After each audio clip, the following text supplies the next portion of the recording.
Ya berarti kan kembali lagi ke hati nurani masing-masing manusia ya, kepekaannya, dia itu merasakan frekuensi atau tidak itu kan kembali lagi ke manusianya. Kalau tidak bisa merasakan ya bahaya. Ketika tidak tahu zaman ini, tidak bisa menilai zaman ini ya akan bahaya bagi dirinya, akan mengancam dirinya sendiri. Ya karena ya keterikatan tadi, ya keterikatan dengan pendidikannya, dengan apa yang dia miliki, apa yang dia sukai, hobinya, segala macam. Itu kan membuat dia itu tertutup oleh zaman apa yang sedang terjadi saat ini, seperti itu. Belum lagi nanti gempa bumi yang hebat, yang dahsyat, itu orang sudah lari kocar-kacir ke sana kemari ya, berteriak, minta tolong, minta segala macam. Ya karena mereka tidak mengenal zaman ini, seperti itu. Makanya ketika kalian menyadari, ya berjaga-jagalah, berhati-hati, jangan takut, jangan khawatir. Intinya ya kalian mencari hadirat Tuhan selama kota kalian itu belum terjadi apa-apa. Bukan berarti kota kalian belum terjadi apa-apa itu kota kalian selamat itu tidak ya. Itu kan nunggu nunggu giliran saja, nunggu jatahnya saja. Kan kemarin aku sudah sampaikan ya dari Sabang sampai Merauke itu benar-benar disaring ya, difilter semakin ketat.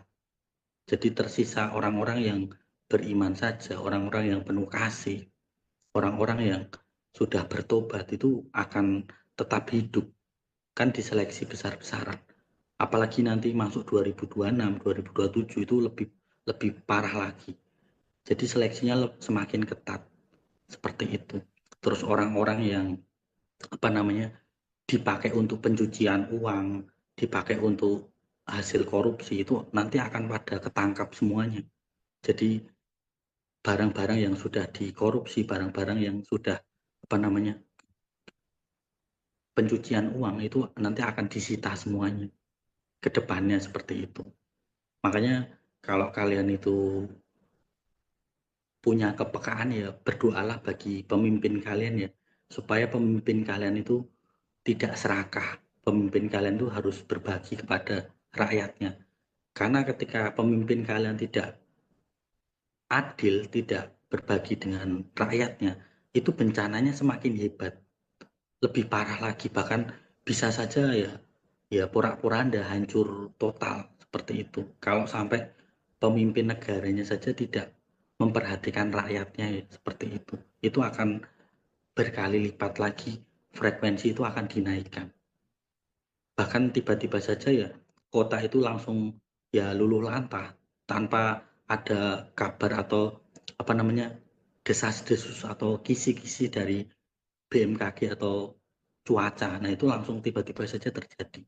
Kalau di pemimpin daerah itu atau negara itu tidak berbagi dengan rakyatnya ya akan semakin hebat bencananya. Seperti itu. Jadi ya kalian tetap berjaga-jaga, tetap tidak tidak usah takut, tidak usah khawatir. Ya karena memang semuanya itu kan harus diseleksi ya.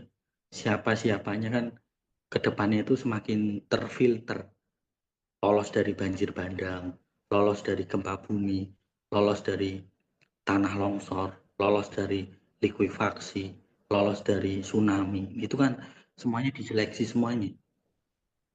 Jadi ketika orang itu tersisa, ya dia mau tidak mau akan bersaksi, muncul bersaksi, menyatakan bahwa di kotanya itu terjadi kuasa Tuhan dinyatakan di kota itu, seperti itu.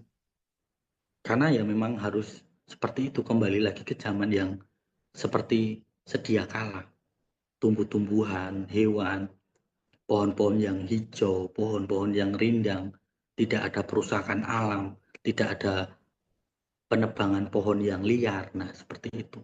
Tidak ada penjualan pulau, tidak ada apa namanya kerjasama untuk menjual apa yang dimiliki oleh negara ini dijual kepada asing. Nah, itu kan sudah tidak benar ya, sudah apa namanya serakah untuk menimbun uang ke dalam dirinya sendiri itu kan tidak disukai oleh Tuhan. Harusnya kan ya berbagi.